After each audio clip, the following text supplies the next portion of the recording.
One late night in Paris, Driss is driving his employer Philippe through the city. When waiting in traffic gets too boring, Driss breaks the speed limit and begins driving quite fast, dodging other cars and not caring about traffic signs. This causes the police to go after him, and Driss bets €100 that he can lose them. But after driving under a bridge, the cops catch up by ambushing them from both sides. Driss doesn't look too worried though, and this time, he bets €200 that he can get them an escort. The cops make him leave the car, and he starts acting then, behaving offendedly and telling them Philippe can't move and he was taking him to the hospital. The officers find proof of this when they find the wheelchair in the truck and, when approaching Philippe, they see him convulsing, which is also an act. Seeing as it's an emergency, the cops forgive Driss for breaking the speed limit and offer themselves as escorts on his way to the hospital. To celebrate winning the bet, Driss plays September by Earth, Wind and Fire, and when they arrive at their destination, he shares a smoke with Philippe as soon as the cops are gone. Driss promises he'll handle it and drives them away just before the hospital staff could find them. This friendship began many months ago. Philippe and his assistant Magalie are holding interviews to find a new caretaker for him, but it isn't going too well, because all applicants have very standard or awkward answers to their interview questions. But they're suddenly surprised when Driss storms in, ignoring the fact it isn't his turn quite yet, because he only wants some papers to be signed saying they won't hire him so he can get the unemployment benefits. He's blunt and a little rude, even hitting on Magalie, but Philippe finds him amusing and asks him to come back the next day for his signed papers. Il y en a une juste là. Ça c'est très motivant ça. Driss goes back to his home in a humble neighborhood and tries to take a bath while all his little siblings bother him, only managing to get it done in time thanks to his sister Mina, who is a bit older than the others and more responsible. While waiting for their mom to arrive, he looks through the window and notices his brother Adama getting out of a suspicious car. When the boy enters the apartment, he just says he was at school and leaves again after grabbing his bag, causing Driss to be even more sure that he's up to something. In the evening, his mom arrives, and he gifts him a Fabergé egg. He stole and tells her he's been away on vacation when she asks. She isn't happy to see him though, because he disappeared for 6 months and never called, and now he's shown up out of nowhere as if her home was a hotel. As she's absolutely done with all his lies, and she has other children she has to take care of, she kicks him out and tells him not to come back. Driss spends the night having a smoke and some snacks with some neighborhood friends. The next day, Driss goes back to Philippe's house for his papers, and he's received by the housekeeper, Yvonne, who shows him around the place and tells him about Philippe's daily routine. She also shows him the room he would get for himself with his very own bathroom. Driss can't help staring at the bathtub before his drag to see Philippe, who offers the signed sheet of paper but also a job opportunity. Driss accepts the 1-month trial, and Philippe tells him he bets he won't last 2 weeks.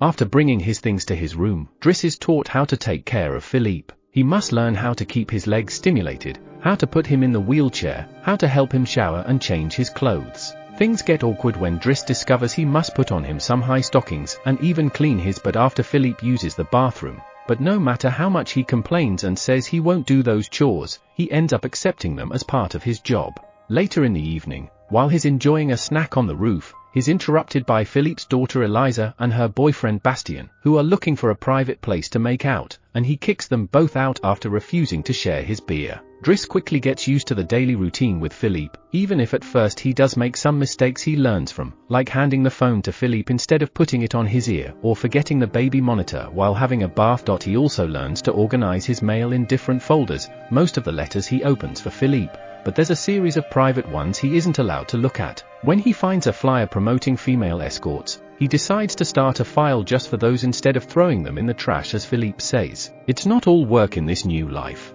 Though, Driss still makes sure to have a good time. He keeps trying to hit on Magalie to no avail, and sometimes calls escorts to join him in bed. One morning, after Yvonne comes to his room to scold him for being late, she finds some dangerous weapons in his bag, but she doesn't comment on them yet. Driss' work today is to drive Philippe around, but he refuses to put him in the back of a van as if he was cargo, so instead, he takes him on one of the fancy cars that don't see much use. Philippe, who first thinks this isn't suitable and says they should be pragmatic, is soon getting excited at the idea of a faster, less boring ride, although Yvonne still disapproves. When they try to leave the building, there's a neighbor parked at their entrance, ignoring the sign on the door that says it's forbidden. Driss wastes no time and goes after the guy, grabbing him by the front of his shirt and threatening him until he moves the car.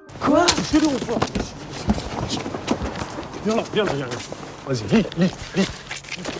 Regarde. Philippe is impressed by his actions, but Yvonne, once again, disapproves. The pair goes to a museum, where Philippe is planning to buy a piece of artwork that Driss considers not worth the money because it's just a red blotch on the canvas. Afterward, Philippe meets with a relative of his, who tells him everyone is worried about Driss since he can be violent. He's also discovered he has a criminal record, but Philippe doesn't care. He appreciates Driss because he doesn't pity him and doesn't mind joking around with him. After another failed attempt at hitting on Magalie, Driss has dinner with Yvonne in the kitchen while listening to Philippe dictate a letter to Magalie. Claiming it's a private conversation, Yvonne turns off the baby monitor and proceeds to explain what's going on. Philippe is pen pals with a woman called Eleanor. Those are the letters he didn't let Driss open. But he's never met Eleanor in person. Their relationship is purely epistolar. Speaking of love, Driss teases Yvonne for the looks the gardener gives her all the time before going to bed. He's trying to sleep when he hears some weird sounds coming from the baby monitor. Philippe is having trouble breathing. Not being capable to ignore him even if he tries, Driss goes to his room and gently guides him through the attack with soothing words and a wet cloth to wipe his face. Philippe eventually falls asleep, only to wake up again moments later, saying he needs air. This time Driss doesn't hesitate. He puts Philippe on the wheelchair, covers him with blankets, and takes him out for a stroll by the river. This is the first time Philippe has seen Paris at night in a long time, and now he's more relaxed. He explains to Driss that the medicine can only do so much and he sometimes experiences phantom pain. When they see some girls walking by, Philippe also confesses he isn't capable of pleasuring a woman because of his situation, but he still can enjoy some satisfaction when he gets his ears massaged because they are sensitive zones. When the phantom pain threatens to appear again, Driss shares one of his joints with Philippe, who is skeptical at first but ends up loving it. Afterward, they go to a restaurant, where they joke around while sharing a meal, and Philippe decides to share more of his story. He met his wife when they were students, and shortly after they got married, she had 5 miscarriages and was diagnosed with an incurable, terminal illness. That's when they adopted Eliza. Philippe has always loved competitions, extreme sports, and speed, and a paraglider gave him that. It was during a paragliding session that bad weather caused him to crash and break his vertebrae, although he still thinks his real handicap isn't the chair but living without his wife. After joking around some more, Philippe remembers the date and realizes Driss has passed his 1-month trial, so he's now officially hired. But he needs to start by bringing back the Fabergé egg he stole because it was a gift from his wife. She would give him one every year, and he has exactly 25, matching their time together. The next day, Driss goes to talk to Mina when she's leaving school, who is a bit offended because he hasn't been answering her messages. Except to ask her to look for the egg, she also tells him about some cops that have been calling their home. Afterward, he visits Adama, who confesses he was found with 30 grams on him. Driss wants to take him to lunch, but Adama refuses and instead gets in the same suspicious car from before. Later on, Driss is allowed to be present while Philippe dictates his letter for Eleanor to Magalie. He thinks this purple prose is very boring and that Philippe should be more direct. He's also baffled to hear that this has been going on for 6 months and they never exchanged pictures. When he finds her phone number on one of the letters, he takes it as a sign and calls her, obliging Philippe to take the phone and finally speak to her outside the written word. Their conversation goes so well, Philippe is now on the phone with her all the time, even right before he and Driss attend the opera, during which Driss laughs and makes fun of the costumes.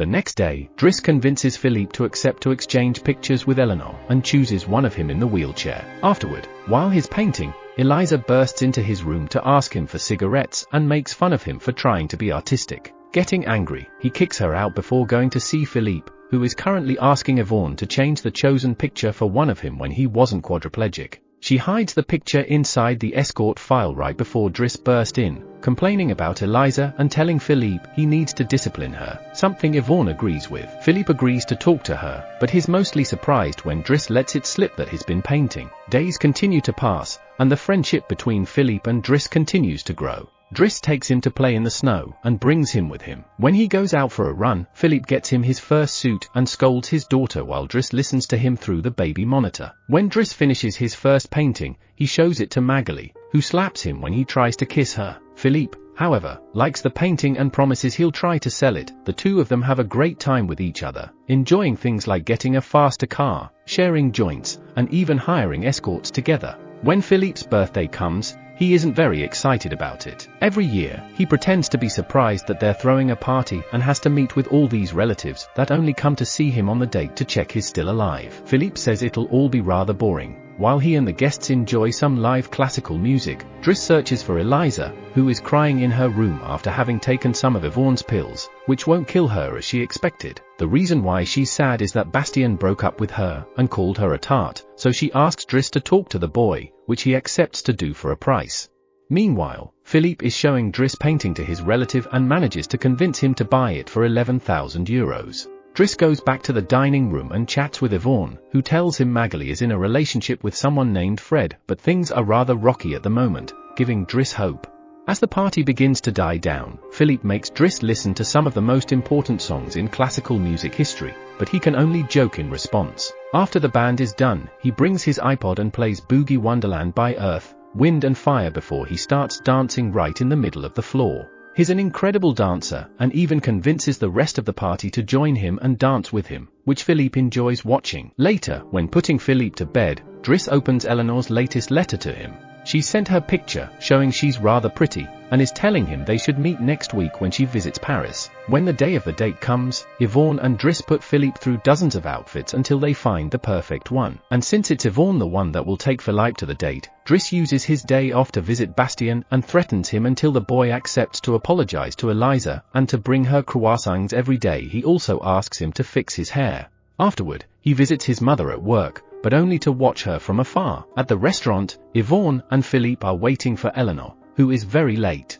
After waiting for an hour, Philippe gives up, calls Driss to ask him to take him away, and then leaves the restaurant without noticing. Eleanor is arriving at the same time. That same night, Philippe takes Driss with him in his private plane and gives him the money he got for selling the picture, making him immeasurably happy.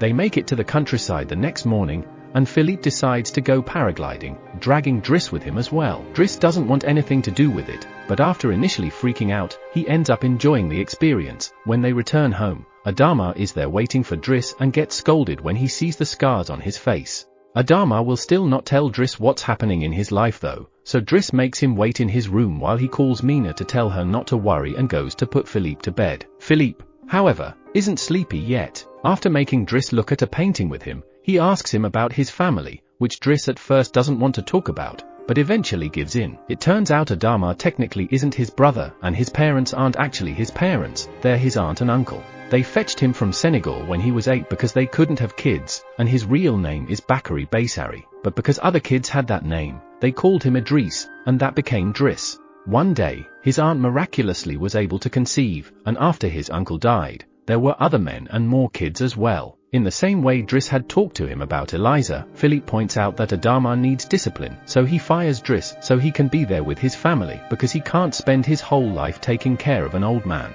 The next morning, after Bastien has brought his daily croissant while wearing a better hairdo, Driss packs his bags and gets ready to go. Magalie comes to say her goodbyes, and when Driss tries to hit on her one last time, Magalie introduces him to his significant other Fred, which is short for Frederic. Turns out Magalie isn't interested in men, and Driss gives up on the spot. On his way out of the house, he gives the baby monitor back to Yvonne and teases her for having lied to him about Magalie just to mess with him. In return, she gives him the escort file he had started, and he's disappointed to find the picture he had chosen is hidden there. Driss throws away the file, but he keeps the photo for himself. Once outside, he finds a car once again blocking the entrance, so he asks him to move away even if he doesn't work there anymore. When Adama calls him out for it, Driss says is a matter of principle. A few hours later, the two brothers go pick up their mother at the station. While back at the house, Philippe is having his first dinner together with his new caretaker, who is stuffy and boring, and Philippe decides to leave him without even having a bite. Since Yvonne is out on a date with the gardener, nobody is there to scold him for it. As days pass, Driss goes back to his old life. He hangs out with his old friends again and tells the guys from the suspicious car not to bother Adama anymore. When he goes to an interview he doesn't have enough experience for, he manages to win over the employer by calling himself pragmatic and using all the art knowledge he acquired while working for Philippe. This lands him a job as a driver. Philippe continues to dislike his new caretaker and is in a constant bad mood. One night, he refuses anyone in the house to help him with his phantom pain, so Yvonne calls Driss and asks him to come over.